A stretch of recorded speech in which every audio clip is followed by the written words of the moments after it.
Good evening, good morning, good afternoon, good whatever it is, wherever you are, whoever you might happen to be. Let me jack my audio up because it's really weak. What in the world is going on here?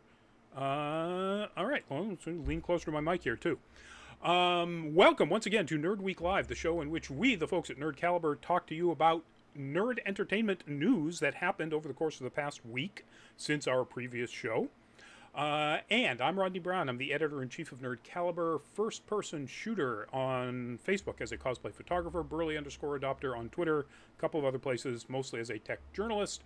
With me tonight is the fantastic, man in gray and black, Lewis, if you would. Yeah. No popping colors tonight, but that's only because everything's in the laundry except for my favorite sleepy hoodie and my pirate bandana. So there we go. But it's, as always, it's great to be here with my colleagues to enjoy another week of decent conversations of fantastic topics that have been coming out throughout the week. So if you guys are out there in the chat, by all means, jump in with us. It is a live show, so we do monitor the chat. So if you have anything to say, we'll hit you up as quick as we can, if we can at the time, or if it's relevant to our topics. But as to my greeting, because I kind of skipped over myself, name's Louis Correa. I go by Crash Stampede on Twitch if you want to watch any of my streaming. If you want to join in, that's always fantastic. I love people joining in on that as well.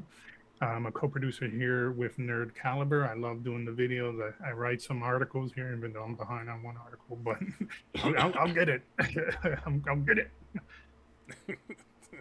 I'm looking forward to it. And speaking of people in the chat already, we have, so Justin Angel, who do you all think it's going to be? I'm assuming you're referencing the topic. And so if you stay through the whole show, you'll find out who the cast is.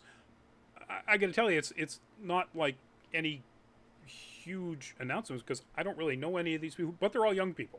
So, it's a lot of people in, like Nickelodeon stuff that, frankly, I don't watch.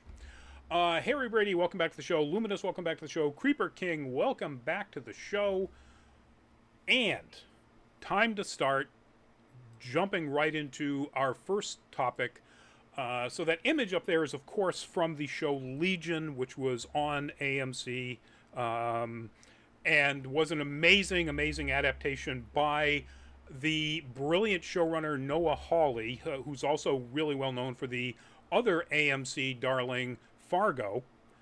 And the news is not really a terribly big surprise given the situations, but he was developing a series adaptation of Kurt Vonnegut's novel Cat's Cradle. And the news is that is officially dead. That's not going forward at AMC. The reason it's not much of a surprise is that, well, this has been in development for a while. We reported on it way back when. Prior to the COVID shutdown, prior to the final Disney merger with Fox, Hawley was quoted as saying he doesn't really see how this could possibly be a show that did it properly on a Disney-owned network. And it turns out that's obviously the case. And he was doing this for AMC or for AMC or FX. Oh, I'm sorry, for FX. You're right. Okay. My bad. All right, because I was like, I mean, they did Preacher. AMC did Preacher. I don't think they'd have a problem with doing Cat's Cradle. Good point. Thank you. I completely screwed that one up. AMC is coming up later. There's a different series coming up in the news that's coming up to AMC, and that one is going forward, and this is a casting announcement, so it's actually kind of cool. So it was FX. FX is still, we're doing Y the Last Man. But this is Kurt Vonnegut, and Kurt Vonnegut, if you've read Kurt Vonnegut, it's pretty difficult to tame Kurt Vonnegut stories. Yeah, it's kind of like that Garth Ennis kind of way. Less violence, a lot more brutal social satirical commentary. So unfortunately it's not going forward, which is too bad. Noah Hawley, I think, is a genius. Legion was amazing. Hopefully it gets picked up at another more, I hesitate to use the term because I don't want it to get mixed up, another more liberal show location. Yes, more, and that's not a political liberal in case anybody starts yelling at me. more open-minded. Yes. Let's say. Um, yeah. So often when that is the case, it will be reported that the showrunner or the people behind it are shopping it to, see if somebody else picks up. There's nothing in this article that I've read. That doesn't mean it's not happening or that he won't try to look for another place. Yeah. I remember back in our day, it was always HBO. Remember, like Rome, all those Rome. shows. Like, Oh, I loved slap Rome. them on HBO, baby. And frankly, to some extent, you still do. As horrible as it ended, Game of Thrones, just there's no way anybody else would have made that. Yeah. Yeah. Except Amazon now, because they really want their Game of Thrones, and they're trying really hard with a whole bunch of things. Another one of which is coming up in the news. So if you're looking forward to this, folks, sorry, ain't gonna happen. All right, now we get into a couple of pretty crappy bits of news. This is the actor Vincent Kartheiser, and I'm not pronouncing his name correctly. I'm sure it's either Kartheiser or Kartheiser, so I'm going in the middle. Kartheiser. After what happened, it's probably cathartic. Oh, put him. That picture was from his role as Pete in Mad Men. He was very popular in that show. I think he might have even been nominated for supporting actor things. He is playing, it hasn't aired yet, he is playing Jonathan Crane, Scarecrow, in the upcoming season of Titans, which is done and is about to air. Season 3 comes up early September. The news is that while he was in production, there were multiple accusations of inappropriate behavior and misconduct on set, to the extent that one of them forced the studio to assign him a monitor, somebody who was with him every minute he was on set.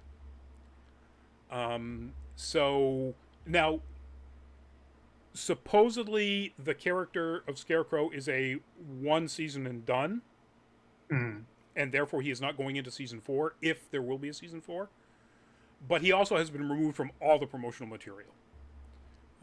So apparently, and that makes you wonder, kind of, because like I skimmed a few articles beforehand, and no one went into specifics about what he did. right. So like, is it like I was being a total asshole, or was I being like Barrowman and kind of inappropriately touching people or whipping out my dick? Like what is it that requires you to get like chaperoned everywhere as a grown-ass man, get chaperoned everywhere, and get removed from all the promotional stuff and no interviews, none of that? Like, Right. it got to be something. So if you were just being chaperoned around, monitored by producers, I might lean towards, because in the article, this article from Deadline is pretty neutral about it. They describe inappropriate behavior and juvenile conduct. Which sounds to me like he's acting like a dick, like he's, right, and so that's what I would think. pranking and shit. He was just acting like a jerk. He was not quite a Jared Leto, type person. Yeah. Except if you remove somebody from the promotional material, it's because you don't want your material associated with that name. And that sounds to me like there's another shoe waiting to drop. Yeah, like there might be a lawsuit coming from someone or something like that, because that's what it sounds like. Because I mean, to give an example of being chaperoned, Tom Holland's always chaperoned because that boy cannot keep a secret to save his life. So Marvel links him with other actors to chaperone him so he doesn't spill the beans. That's a good-natured chaperoning. We want to make sure that this person is not ruining things, whereupon this other guy is getting chaperoned because who knows, maybe he got sticky fingers or something like that, or he mouths off too much. Michelle Trachtenberg during her seasons, or her last season anyway, on Buffy the Vampire Slayer, had a chaperone, but in her case it was for her own emotional protection because Joss Whedon was such a bully. Yeah, absolutely. And I recall vaguely that Michelle Rodriguez on lost at the end there before they kicked her. She had people monitoring her because of her like excessive drinking on set. And that could be what they're calling juvenile behavior. Remember, that term is essentially what the term, or the similar term, was used for the Activision Blizzard drinking and shenanigans, that were going on, um, and that ultimately wound up in literally California suing them for harassing workplace. Yeah, Um, yeah. It's such a ridiculous wording because whenever right. you say things like someone's grown adults are being juvenile, you're trying to play it down as if they're like irresponsible, but like puckishly irresponsible, like not should not be held to account as adults, but should be thought of as children. And like, no, man, Yeah. that's the same kind of nonsense. Like, not to go too far on a tangent, but the kid who went to North Korea and stole a flag, like that wasn't juvenile. That bro, you did something really fucking stupid there. Yeah. Yeah. I You don't think knew that this there was is. going to be repercussions, but I don't think this is Kartheiser getting into regular food fights at the craft table. yeah, There's going to be something else going on here. Anyway, um, so if there is a season 4, and if there was any plans for Scarecrow to come back, and that doesn't seem to be the case, they usually their villains are one season and done. Then I don't think it's I don't think it's in the cards. Um, I'll be interested to see where this ultimately falls down. If there is going to be more accusations and or potentially suits. Um, what are we looking at? 2 months or 3 months? What's your bet? Two or 3 months? I give it 3 months. I would say a month. Frankly, if there's that kind of behavior, given the current mood out there, I would say we'll see it in a month. All right, bet. Um, all right. So more bad behavior. Um, Not by any of the people in this image. This is, of course, from the trailer for the upcoming season of What We Do in the Shadows. The news is that What We Do in the Shadows has dropped one of its primary producers, an executive producer, Scott Rudin, described in almost any article you read about him as a super producer, and there's a reason for that. From the show going forward, he is not going to be associated with What We Do in the Shadows at all because of accusations of bullying behavior, including physical bullying, physical assault, um, which has led him to basically voluntarily remove himself from a whole bunch of things that he's been involved in. So, super producer, the reason he's called that, he's one of the very few people who has won the triple crown of entertainment, the EGOT, the Emmy, Grammy, Oscar, and Tony. So he's Impressive. sorry, go ahead.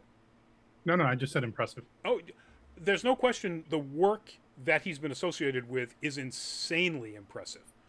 Other than shows like What We Do in the Shadows, um, he was a producer on the recent Uncut Gems, which was a huge critical darling.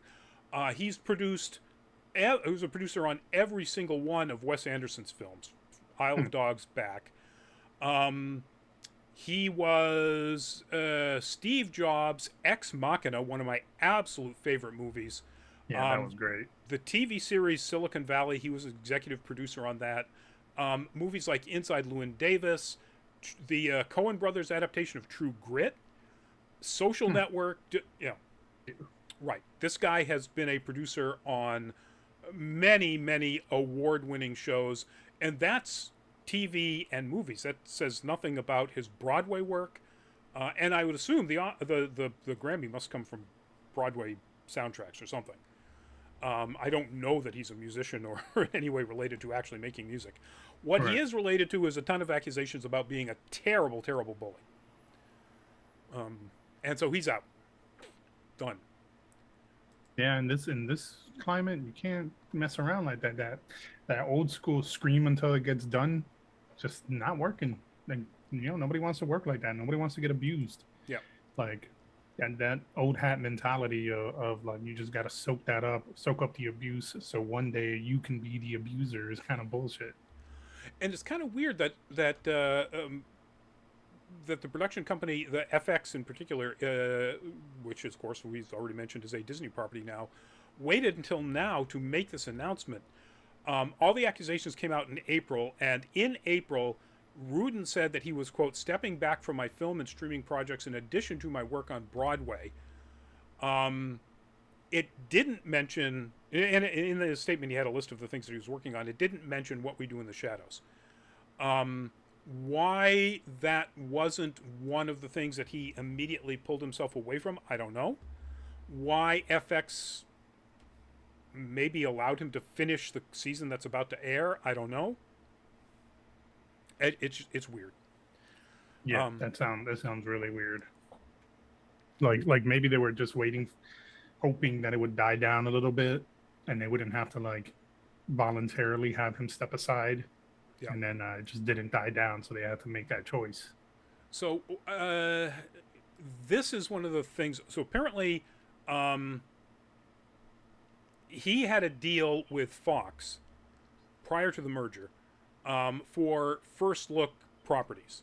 So they would get, Fox Networks. So whether it's FX or FXX or something else, they would get the first look at anything Rudin had, was a producer on or executive producer on, and the opportunity to say, yeah, let's go with it, or it doesn't fit our mission. Mm-hmm. That deal is done. So that may be why they were waiting to do this, that they were sort of under a contractual obligation to at least pay lip service to this guy. It's still kind of crappy, I think. Yeah, no, I agree. It is kind of crappy. But anyway, What We Do in the Shadows is coming right up. More news. So we're going to keep the same image. We'll go right back. Ta-da! What We Do in the Shadows. So the news is season 3 starts airing September 2nd, and they've already renewed for season 4. Yeah. It is wildly popular, though. It is. And it's funny that this came, essentially within days of the Scott Rudin announcement. And before season 3 has even aired. So, again, obviously an FX property, as we were talking about before. It is an FX on Hulu. For those of you who don't have FX, you can, if you have the streaming Hulu, you see it the next day.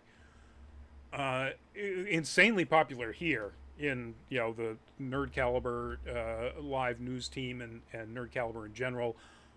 I'll be honest, I haven't watched all of season 2 yet, so I'm not ready for season 3. I love season 1. I don't know why season 2 kind of... Yeah. I'll be honest that I haven't seen any of it. I've seen the original version, I think like a few episodes off of that. But I don't know. I just have this thing about like TV shows that are like run kind of in the same vein as like The Office and Parks and Rec, kind of like being filmed but not being filmed, kind of, you know what I mean? Right. And it's just, so I don't know. I didn't think it was terrible, so I won't say that, because I thought it was pretty good. It didn't make me want to keep watching more. Yeah, if that's not your thing, that's absolutely understandable. I have low tolerance for that kind of, Modern Family never did it for me, mainly because of that framing device. I watched more of The Office than a lot of other shows of its type. Park and Rec, when I did watch individual episodes, I always found them absolutely hilarious. But again, that framing device it just doesn't do it for me. Yeah, and I love it in movies. That to people. Yeah, in movies where they're basically trying to do a maybe it's because I hate reality TV. Could be. Because I love documentaries. So when you do a fake documentary movie, going all the way back to Spinal Tap, Blair Witch. Blair Witch. Well, it's not found footage. Well, originally when they were shopping it around as a documentary, but yeah, found footage. Right. That's more of a found footage, sort of like Cloverfield, and so on. There is no look in the camera and narrate it sort of after the fact, which is what the framing device is for these documentary things. Um, that you've got the individual person sitting there going, and then this is what happened. Yeah. Um, but anyway, yeah. So maybe that's because I just really hate reality TV and I like documentaries, so I can accept them as a movie, but not as a show. But anyway, so if you're lucky, if you enjoy what we do in the shadows, folks, you are very lucky. There will be in 2022 a second season, probably in the fall, early fall, like the last 3 seasons have been, or the last 2 seasons and the upcoming 3rd season. Anyway, you know what I mean. Yeah. Yeah. No equivalent. No, exactly. All right. Good news for all you Emma Stone fans, for all you Cruella fans. Emma Stone has signed a deal for a Cruella 2. Since it's an exclusive report on Deadline, I at first thought it was one of those, okay, well, this is one of their inside and we're not sure. They do have a quote from her representation, and yeah, it's happening. It is it's not a done deal because they haven't even started conceiving of what it's going to be, but it's a money deal. Let's put it that way. We will get a Cruella 2 at some point down the road. Huh. So I don't know. Did you watch Cruella? No, I haven't. Yeah. Yeah, I heard pretty okay things about it, especially like the clothing and everything. But the clothing is amazing. The use of music is really good. It's a little anachronistic. It's it's sort of out of the time period in which it's supposed to be set at times. Mm-hmm. And folks, just to let you know that for some reason between my connection and Lewis's, we're occasionally getting Lewis's video lock up. He's still there. His audio, as you can hear, say hi, Lewis.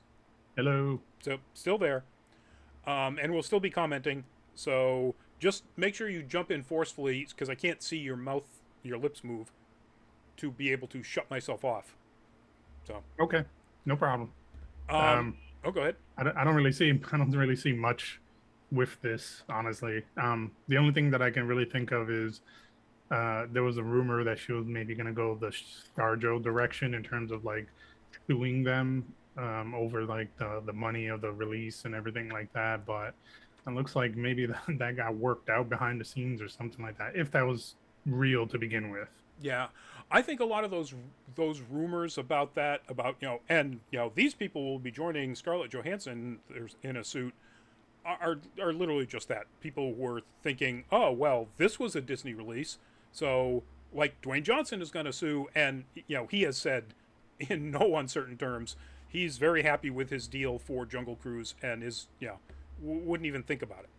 Yeah, he wouldn't mess up nothing with Disney, man. My man is making money hand over fist. Oh yeah. He's riding that Disney train like Yeah, like you would never expect a wrestler to do. yeah, he's doing what Hulk Hogan dreamed of. Oh, absolutely. Well, it helps if you're a better actor, Yeah. and Dwayne Johnson is a good actor. That's not a hot take or anything. No, not at all. Um, I remember really quickly the funniest story I've ever read of him was in when they were filming that Scorpion King movie, yeah, because it was like his first movie that he's ever like actually acted in full time, and like they're like, yeah, no, he was all right, but he slipped the tongue to the female actress, I forget her name. He slipped the tongue by accident during their kissing scene, and it was just that was it. That was like they were like, that's the worst thing he did on set. Like it was purely by accident. Well, yeah. Thankfully, they both define that as by accident at this point, apparently, because that's the kind of thing that gets you removed from the Senate. If you're Al Franken, anyway. But that political observation aside, so Cruella 2 happens sometime in the future. No idea what the story will be. If you haven't seen it, folks, if you like fashion, if you like the 1970s, the early mid 70s in London aesthetic, if you like Emma Stone, she's fantastic in this thing. And our other Emma Thompson, is amazing. then go watch it. It's worth it. It's worth it for the one scene in which they diegetically, so it makes sense within the movie, use Iggy Pop's "Now I Want to Be Your Dog." Or you could probably just watch that on YouTube, but I'd still watch the whole movie around that.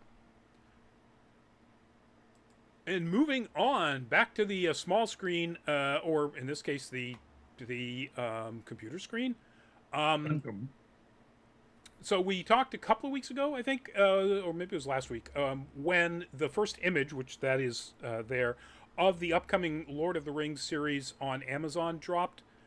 And now we've got news about it. So they have, confirmed there will be a season 2, even though season 1 won't air until 2022.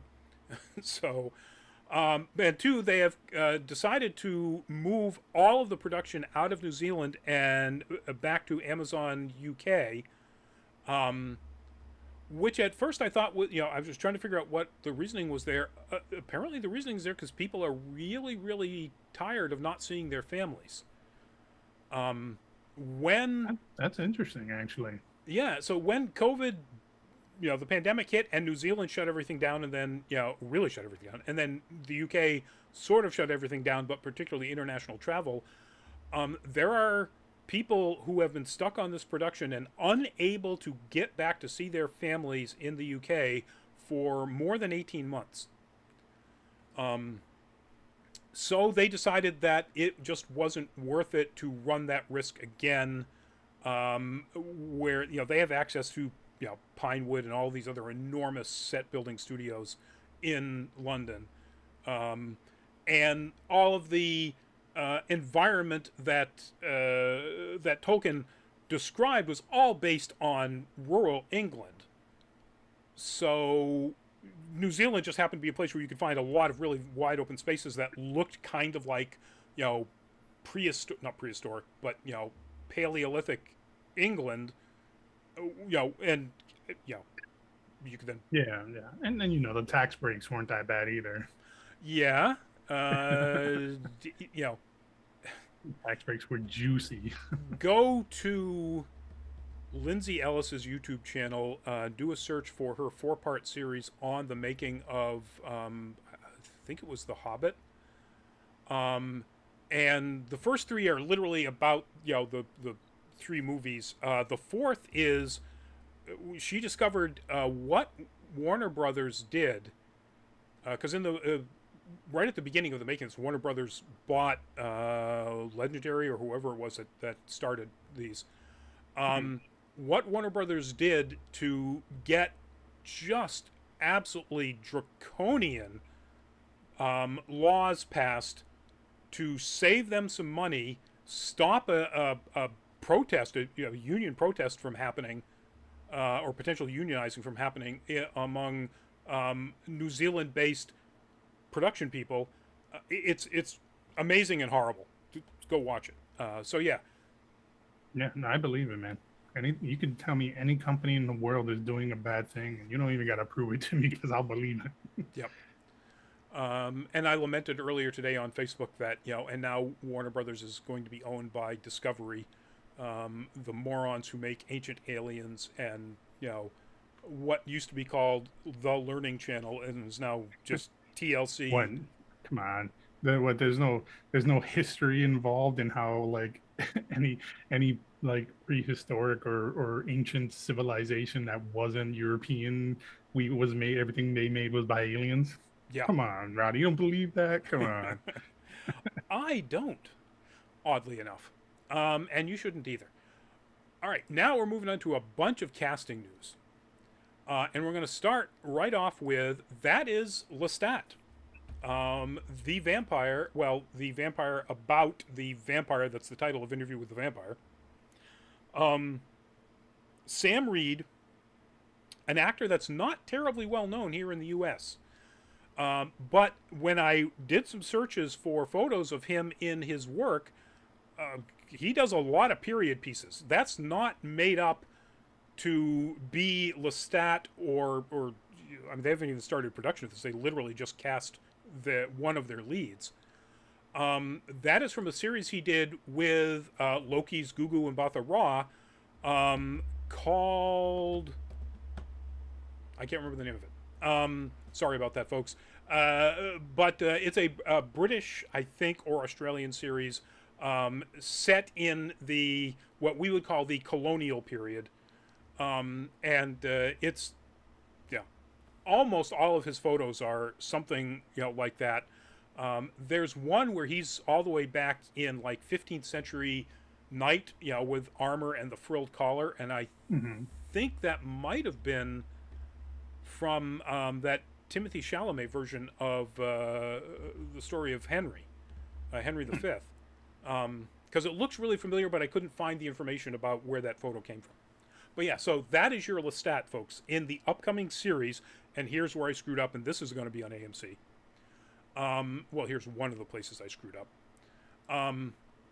And we don't know who else has, like, they haven't announced Louis or any of the other characters. But this is a series. This is going to be a series, and it is already set, even though it hasn't started production, to be sometime in 2022. Yeah. Well, they better let's start on getting that rest of the crew Oh, going. oh, ouch. Ouch. Oh my God. Looks like his audio just disappeared too, folks. I'm sorry. Sorry about that.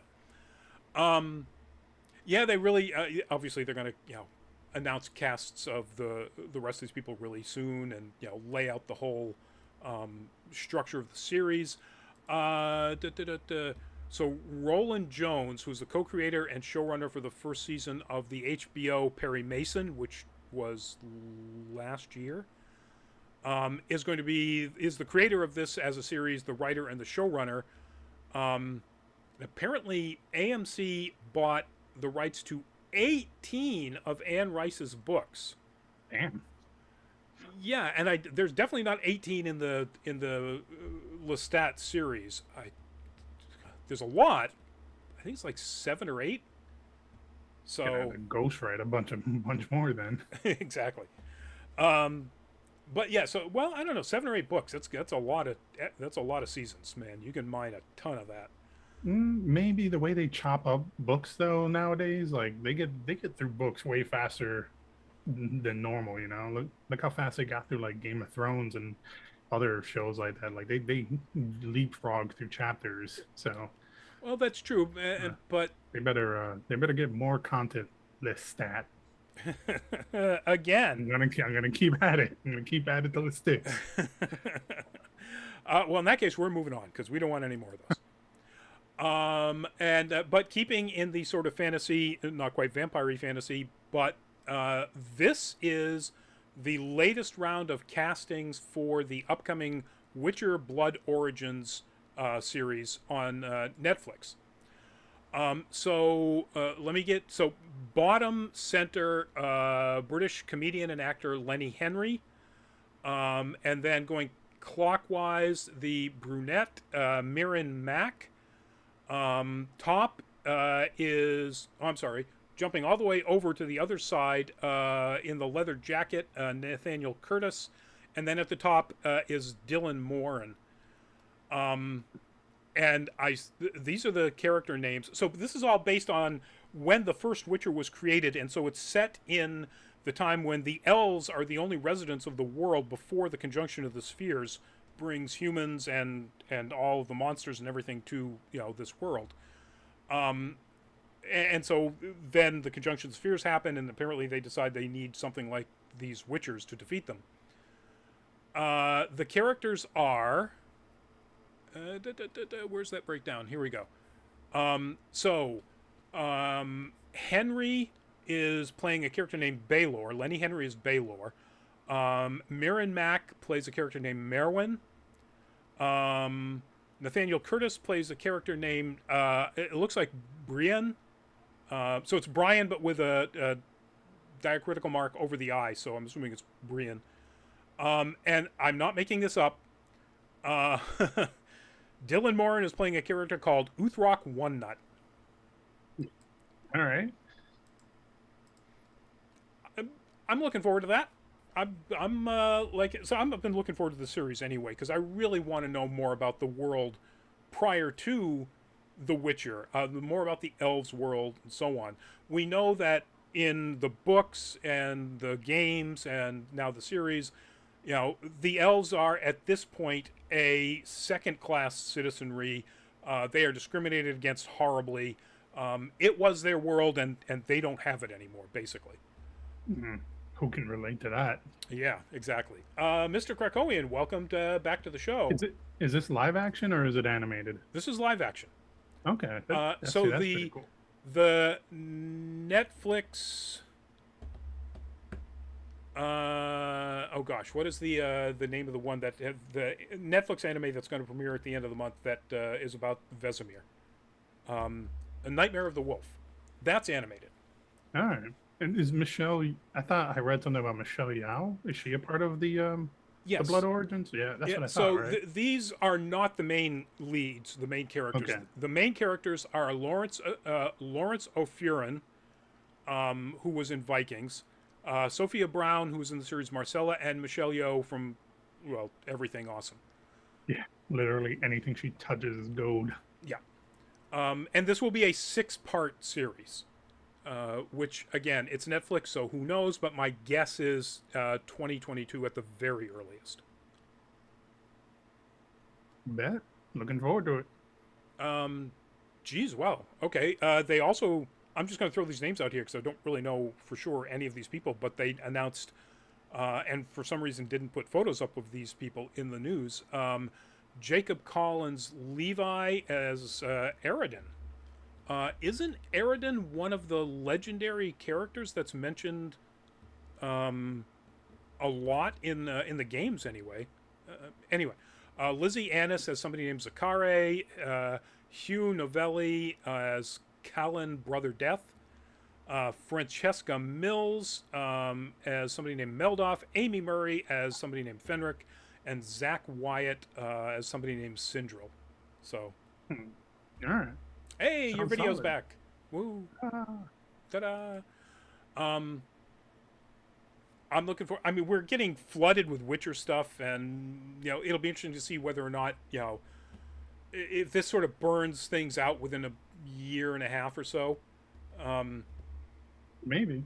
I mean, I know that that CD Red banged out like a free DLC recently, right? Or they're going to bang out a free DLC for Witcher 3 Yes. based around this stuff. Yeah, they did mention that there will be a DLC based on the Witcher series on Netflix, and I don't know whether that's just a change to the skins, which you can already do if you just download some mods. You can Yeah. literally get the Henry Cavill look. Creeper King. Does anyone know when Stranger Things 4 will come out? No, it's Netflix, so Netflix will let you know, even with Stranger Things. They will Nothing let you beyond know. 2022. Hmm? Nothing beyond 2022. Exactly. It'll be next year. Nothing. Yeah, nothing specific beyond that. Now, they have often released them sort of in conjunction with whatever particular holiday it's related to. So Christmas, Halloween, and so on. I don't think this upcoming one is related to any particular holiday that I've seen from any of the teasers. So, who knows? Yeah. Well, I'll tell you what. As soon as we find out, you'll see it on this show. Exactly. And yeah, if you're paying attention to the stuff, you'll probably see it even beforehand. All right, moving on to our next topic. One of the best topics for me, I think. I love the hell out of this. So this is one of the images, we've used this before, from the trailer finally dropped from the upcoming animated series, anthology series, I guess would be the best way to describe it, from Disney Plus, Star Wars Visions, which is a bunch of anime studios making their own individual stories that they came up with, set in the Star Wars universe. And if you think that sounds kind of silly, anime Star Wars, first off, you don't know that George Lucas basically based almost everything in Star Wars on Kurosawa films. But go watch this trailer. It is gorgeous. The action is fantastic. So the 9 episodes are The Duel, Tatooine Rhapsody, the Twins, the Village Bride, the Ninth Jedi, T0B1, unless that's an O, in which case it would be 2B1. The Elder, Lop and Ocho, and Akakiri. I went in when we first reported on the first look of this and more information about it 3-4 weeks ago. I went into way too much depth about the various studios that are making it. But if you're an anime fan, Production ID is doing The Ninth Jedi. And the things that you really need to know about are Trigger is doing 2, the Twins and the Elder, and Science Saru is doing Akakiri and TOB1. I cannot wait. No, I agree, man. Like, if anything is sorely in need of like some kind of anime like compilation, it's Star Wars, man. Star Wars, even with Bad Batch being out there and a few other things, is really getting dry. And me personally, it's getting dry for me because it's really just heavily focusing on 2 different eras and nothing else. And Right. like, what's a good example here? The Animatrix did really like bumped it up for the Matrix trilogy. Yep. Because the Animatrix explored so many different aspects of what happens in that world in an anime and CGI format that it really like spiced it up for everyone who enjoys that kind of stuff. And like I think this can do that for Star Wars because we've seen the old trilogy and the new trilogy and yada yada yada and the prequel, but we don't see a lot. Like I saw one of the stories has to do with musicians, and like not Jedi, not the war, but with musicians, and that's really great to see people explore that side of the universe. Yep. Like Rogue One is a good example. I can't remember his name. Cassian Andor. Not him, but the monk. Oh, Chirrut Imwe. Yeah. So like he had a whole thing where it's like he believed in the Force, but he wasn't a Jedi. His whole like people just had a different perspective of the Force, which was great. It was fantastic to see someone who understands some of the complexity of the Force without actually being a Jedi. It shows that there's more than just like this is Jedi, just a Sith. And I think like Star Wars really needs a breath of fresh air like this anime. And anime gives itself so well to Star Wars. Yeah.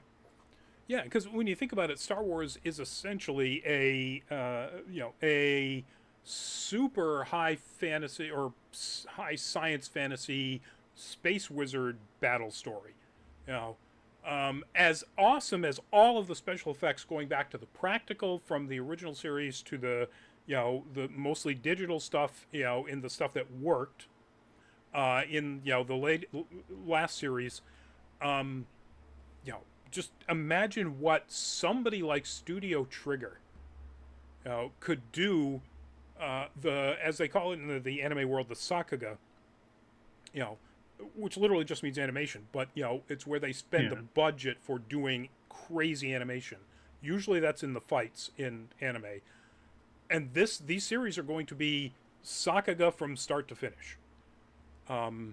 Except for the ones that are probably a little bit, toned down, like I think it's Lop and Ocho is the one with the musicians. And I'm really just watch this trailer, folks. It's amazing. Yeah. Ever since I saw that YouTube fan video of the TIE fighter, like I'm like, man, anime should have. Anime is come to Star Wars, man. Do more of this stuff. And here we go. And again, this is Disney money throwing it at some of the most storied animation studios out there. Did they say when it was coming out? Yeah, September 22nd. Of this year? Yeah. This year, September 22nd, 2021. Holy shit, that's right around the corner, damn it. It's a little more than a month, folks. Anime. If I'm not going to. I was going to start going down the rabbit hole of how amazing these studios are and so on. Just go look up Studio Trigger, and just be amazed at where these people came from, what they did before they created Trigger, and what they've done since then. Alternatively, go find the video where Rodney went on a rant about this Well, that's true. and did a deep dive. If you can, I don't know if you remember which episode or which show that was on. I don't. Like I said, 3 or 4 weeks ago, I think. Um, but again, I'm going to keep harping on it. Go watch the trailer. It's just balls to the wall awesome. And our last topic is this right here, folks. This is your primary cast for the upcoming live adaptation series on Netflix of Avatar The Last Airbender. You are looking at, from left to right, Gordon Cormier, who will play Aang. I'm going to butcher her name, so I apologize, but Kiawantio, I think, is Katara. It's pretty obvious that the next one is Sokka. That's just, boy, is he perfect. And that is Ian Owsley.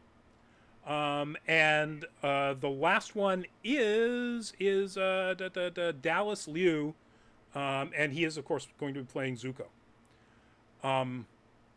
Huge kudos for the casting of this. Cormier and Liu are of Asian descent.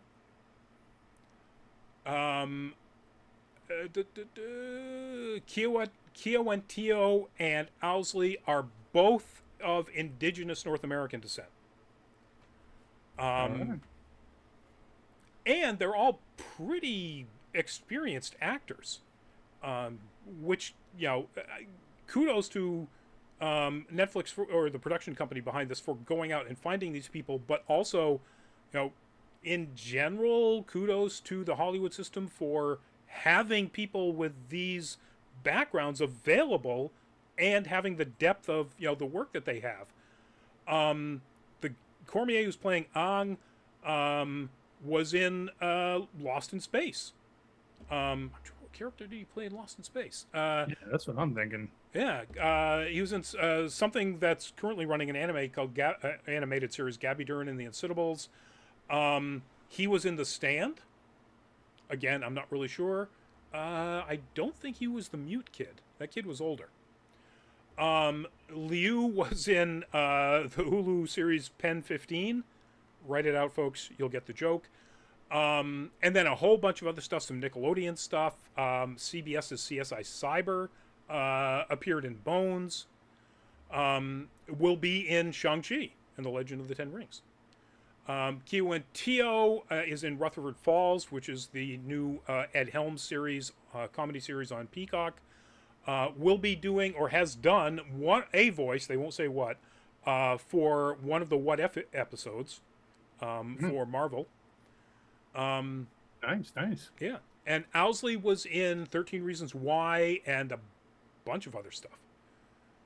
So, yeah. Man, I have such a confluence of feelings here because the casting sounds awesome.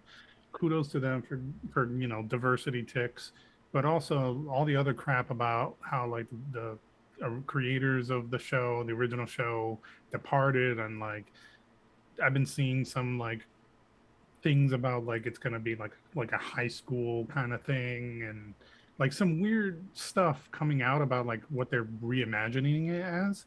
And I'm like, man, it don't suck, because if this sucks, people will blame these kids. Yeah.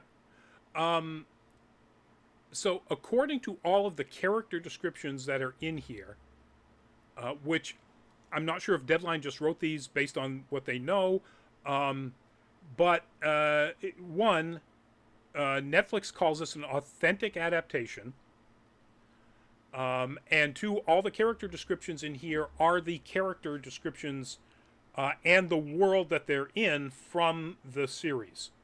There's nothing that indicates anything about the fact that this might not be based in that world, and at least an attempt to do an actual adaptation of the series. Now, who knows? You're right. The original creators, who were on board with this at the very beginning, bailed because of creative differences. And what those creative differences are, I don't know. I would be really surprised if any of the reports, Mhm. let's say rumors, speculation about this being, you know, sort of like the upcoming Wednesday series, um, taking the character and moving them forward to some point, like making them high school students or something. Yeah, I hope not. I hope it's Yeah, all bullshit, because I want these kids to thrive.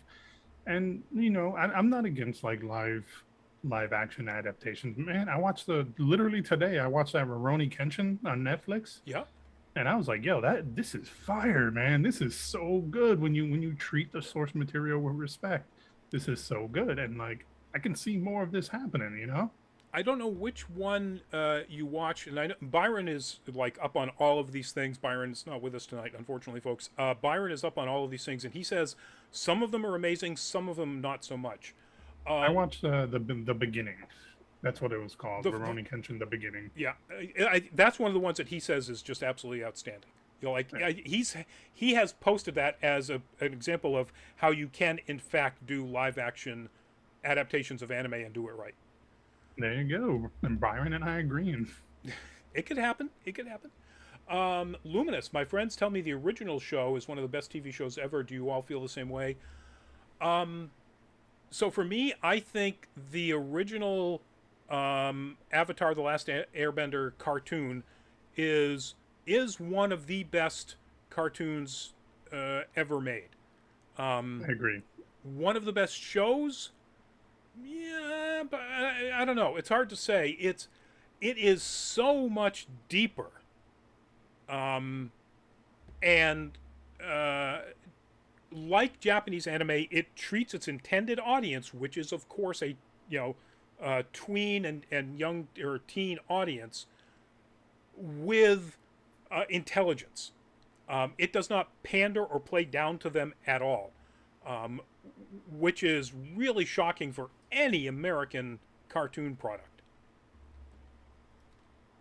Yeah, yeah, I can agree with that.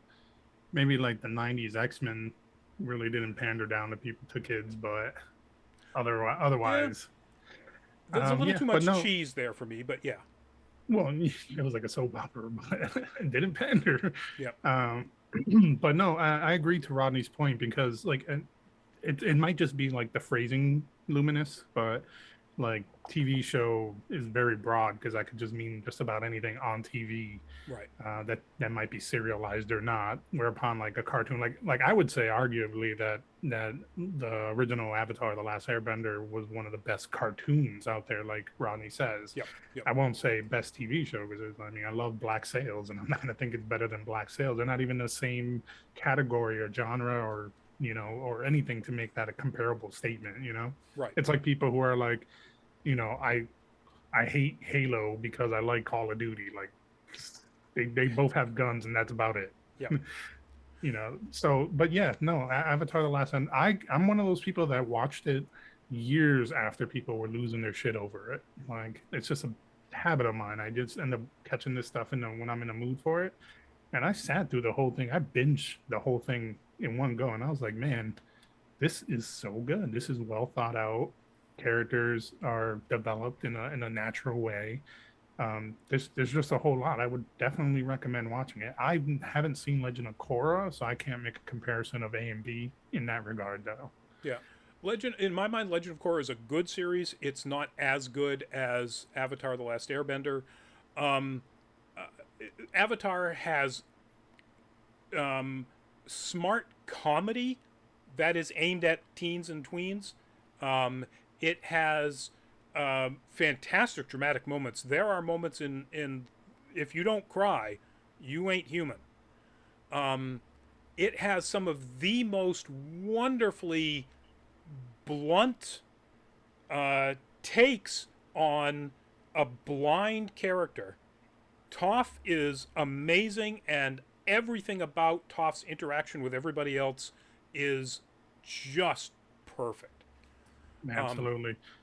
And I'll go a little bit further in saying that like their depictions of the different cultures based on different like Asian cultures and so on and so forth were very respectful with the clothing, the rituals. Like it took so much without being too specific in terms of like cultural blending, but also like the clothing was just on fire. Like they really respected the clothing, and for me personally, that's an important thing when you're picking things from different cultures to represent for your show.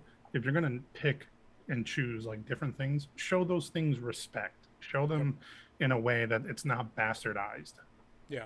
Even so in the beginning of the show, where they go through the description of the four elements of bending, or the bending magic of the four elements, or however you want to put it, um, all of the movements that are done for the bending are based on separate but actual martial arts styles. Um, just it's yeah, Luminous, watch it. It's worth it. Illuminate yourself. Yeah, Illuminate there's yourself, another one. dude. You're on fire. Um, nope, can't do it. I was trying to think of a way to make a joke about that and your video lockups, but just no, my brain isn't working that well tonight. But that's it, folks. That is our show. That's our last topic. Avatar: The Last Airbender adaptation will happen. Netflix, Yeah. some point. When we know, you'll know. Exactly. Do we have, Lewis, a could we please or could we not? Um, just be safe. When you go to conventions, wear masks. I understand as a cosplayer and a photographer that people are going to take their masks off for photos. Move out of the crowd. Okay, that's always been a thing for years, anyways. Like even before masks, like stop taking photos in crowds and disrupting the flow of traffic.